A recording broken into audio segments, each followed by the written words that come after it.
الحمدللہ رب العالمین والصلاة والسلام علی سید الانبیاء والمرسلین اما بعد فاعوذ باللہ من الشیطان الرجیم بسم اللہ الرحمن الرحیم اہدنا الصراط المستقیم صدق اللہ مولانا العظیم۔ آج کے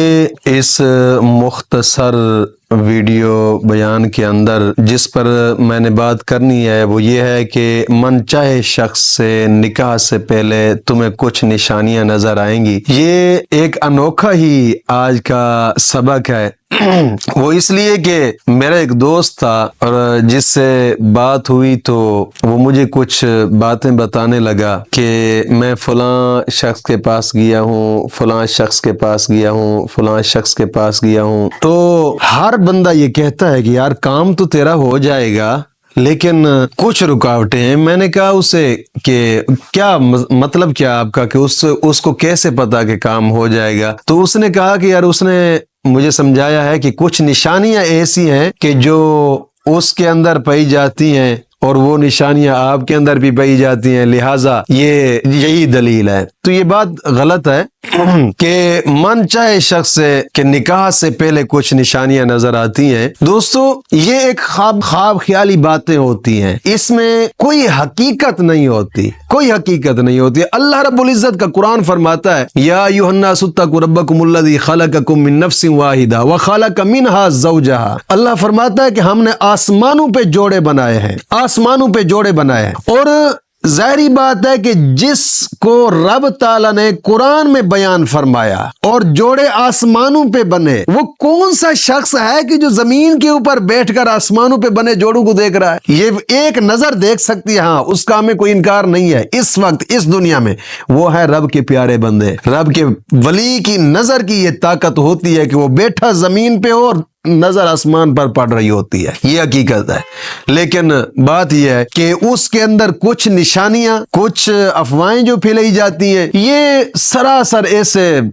یعنی کہ عارضی تکے ہوتے ہیں، اس میں کوئی حقیقت نہیں ہوتی، کوئی بھی حقیقت اس میں نہیں ہوتی۔ حقیقت وہی ہے کہ جو رب کے قرآن نے بیان فرمائی۔ ہاں اگر آپ چاہتے ہیں کہ یار من چاہے شخص سے میرا نکاح ہو جائے، ہاں اس کے لیے اللہ رب العزت کا قرآن بھی، نبی کا فرمان بھی، مشکات شریف کے اندر کئی ایسے ذکر و اذکار موجود ہیں، اور بزرگان دین کی کتابوں کے اندر بھی کئی ایسے ذکر و اذکار موجود ہیں، کیونکہ رب کے نام ہو اور رب کا کلام ہو، نبی کا فرمان ہو، یہ ایک خاص قسم کا ذکر ہے، اور انسان اس ذکر کو، جو ذکر کیا جاتا ہے جس مقصد کے لیے کیا جائے، مولا کریم کامیابی عطا فرماتا ہے۔ مثال کے طور پر میں ایک مثال دے رہا ہوں، جس طرح کہ حضرت یونس علیہ السلام مچھلی کے پیٹ کے اندر تھے، وہاں مچھلی کے پیٹ کے اندر ہی انہوں نے ذکر اذکار کی صدائیں بلند کی، لا الہ الا انت سبحانک انی کنت من الظالمین، لا الہ الا انت سبحانک انی کنت من الظالمین۔ رب کے عرش کے سائے میں رہنے والے فرشتے بھی تڑپ اٹھے، رب کی بارگاہ میں عرض کرنے لگے،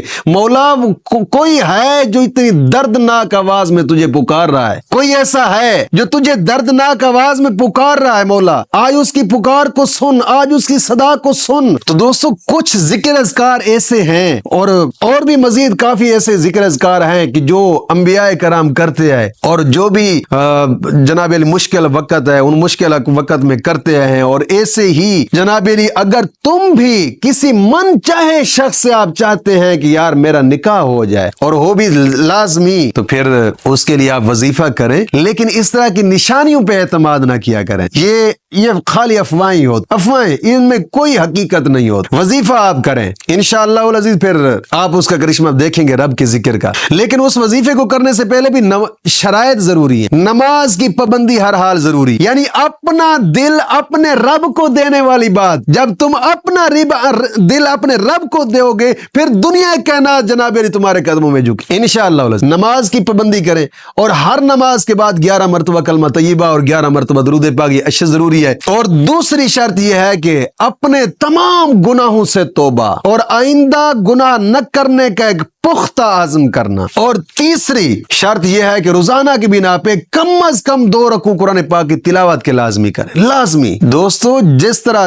تمہارا دل لگا ہوا ہے دنیا کے ساتھ نا، اس سے کہیں بڑھ کر اپنے رب کے ساتھ دل لگا کر تو دیکھ، انشاءاللہ پھر برکتیں ہی برکتیں، رحمتیں ہی رحمتیں ہوں گی انشاءاللہ۔ اور وقتاً فوقتاً تھوڑا بہت صدقہ کر لیا کرے، جتنا ہو سکے، چہ ایک انڈا کیوں نہیں ہے، صدقہ لازمی کیا کریں، کوشش کیا کریں کہ باوضو رہا کریں، ہر وقت رب کا ذکر اذکار کرتے رہا کریں، کوئی بھی ہو درود پاک پڑھیں، استغفار پڑھیں، سبحان اللہ پڑھیں، رب کے کسی نام کو آپ پکاریں، پھر انشاءاللہ العزیز کریں اس طریقے سے، تو انشاءاللہ العزیز انشاءاللہ العزیز پھر برکتیں ہی برکتیں، رحمتیں ہی رحمتیں۔ کوشش فرمائیں، اگر آپ چاہتے کہ یار من چاہے شخص سے میرا نکاح ہو جائے، تو پھر ان نشانیوں کو نہ دیکھیں بلکہ رب کے ایک نام کو دیکھیں، ایک رب کا نام ہے اس کو پکاریں اور گڑ گڑا کر پکاریں، انشاءاللہ العزیز مولا کریم تمہارے دل کی آرزو کو پورا فرمائے گا انشاءاللہ العزیز۔ وہ رب کا نام کیا ہے، لیکن کریں اسی طریقے سے جو طریقے شرائط میں نے بتائی ہے، کہ ایسے نہیں ہے کہ آپ نماز کے قریب نہ آئیں، گناہوں سے توبہ نہ کریں، رب کے گھر کے نزدیک بالکل نہ آئیں، بس دور دور سے جناب علی ہم جی رب کا ذکر کر رہے ہیں دل کی مراد پانے کے لیے، ایسا نہیں یار، ایسا نہیں۔ اپنے آپ کو رب کی بارگاہ میں جھکاؤ، گڑ گڑیں، گناہوں سے توبہ کریں، یہ بڑی بابرکت راتیں ہیں اس وقت، ان بابرکت راتوں کے اندر کوشش کیا کریں کہ جاگا کریں، اپنے رب کی بارگاہ میں توبہ استغفار کیا کریں، اور یہ جو رب کا نام ہے اس کو آپ نے باوضو رہنا ہے، ہر وقت چلتے پھرتے اٹھتے بیٹھتے پڑھتے رہنا ہے، پڑھتے رہنا ہے انشاءاللہ العزیز انشاءاللہ العزیز انشاءاللہ العزیز۔ اللہ کے فضل سے مولا کریم کرم نوازی فرمائے گا اور انشاءاللہ من چاہے شخص سے رشتہ ہوگا، نکاح ہوگا انشاءاللہ العزیز انشاءاللہ العزیز۔ اور وہ رب کا نام کیا ہے، بہت ہی آسان، یا عزیزو یا عزیزو، یہ چلتے پھرتے اٹھتے بیٹھتے پڑھتے رہیں بغیر تعداد کی، اس کی کوئی تعداد مقرر نہیں کرنی، کوئی تعداد مقرر نہیں کرنی، چلتے پھرتے اٹھتے بیٹھتے پڑھتے رہیں، بھلے تسبیح ہاتھ میں ہو یا نہ ہو، کوشش کریں کہ ہر وقت باوضو رہیں انشاءاللہ العزیز انشاءاللہ العزیز، من چاہے شخص سے رشتہ ہوگا، نکاح ہوگا انشاءاللہ العزیز۔ مولا کریم دین متین کی سماع عطا فرمائے۔